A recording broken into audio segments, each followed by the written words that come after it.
vous a pas prévenu du carnage? Tourné dans les Vosges au printemps dernier, Le Mangeur d'âme est sorti sur grand écran cette semaine. Un thriller dont les réalisateurs et l'acteur principal étaient de passage ce jeudi soir à Remiremont. Julien Maury et Alexandre Bustillo, des habitués du festival de Gérardmer, ont déjà signé ensemble 8 films horrifiques. Le Mangeur d'âme est leur premier long métrage véritablement grand public. Tous ces enfants se sont volatilisés dans des villes voisines. Ils ont disparu quand? 6 mois. C'est Alfred Hitchcock qui disait ça, qui disait moi je vais rarement montrer ce qu'il y a derrière la porte, je vais laisser le spectateur imaginer parce qu'il sera toujours plus intéressant que ce que moi je pourrais lui montrer. Et donc le divertissement, on l'a gardé en ligne de mire tout le temps parce que ça reste une enquête, c'est trépidant.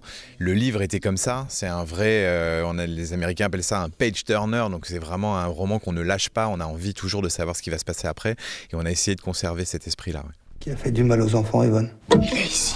Le film a été entièrement tourné dans les Vosges et dans de vrais décors, même en intérieur, afin de conserver une authenticité maximale. Ici, des images de notre reportage sur les scènes enregistrées à la scierie de Nompatelise. Sur fond de légendes occultes et de pédocriminalité, on suit l'enquête menée par une policière jouée par Virginie Ledoyen et un gendarme interprété par Paul Ami. Une histoire sordide, purement fictive, mais in fine rattrapée par la réalité. Sans trop spoiler pour les spectateurs, on a changé effectivement le genre d'un des personnages principaux pour en faire une femme vraiment néfaste, en se disant qu'on pourrait avoir des femmes néfastes que dans la fiction à ce point-là, mais en fait très vite on s'est aperçu que non, hélas, lors du tournage du film, avec la découverte d'un réseau de pédocriminels qui était hélas dirigé par une femme. Ils se sont clairement jetés l'un sur l'autre. Bouclé en 33 jours avec un budget relativement restreint, 3,5 millions d'euros, le tournage avait été mené tambour battant. La première semaine, c'était les scènes de course.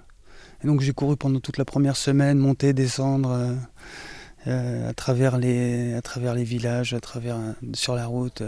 C'était un tournage bien intense, mais c'est comme ça qu'on les aime. Passé les diverses invraisemblances du déroulé de l'enquête, par exemple la présence de policiers municipaux sur des scènes de crime, les spectateurs vosgiens auront plaisir à reconnaître Plombières-les-Bains, Saint-Amé, Senones, Gérardmer ou encore la friche hôtelière de l'Altenberg en contrebas du col de la Schlourte.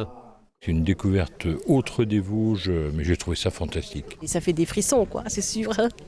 J'ai pas très l'habitude de voir ce genre de film, mais comme ça a été tourné, en Plombières, voilà. L'ambiance, le suspense jusqu'à la fin.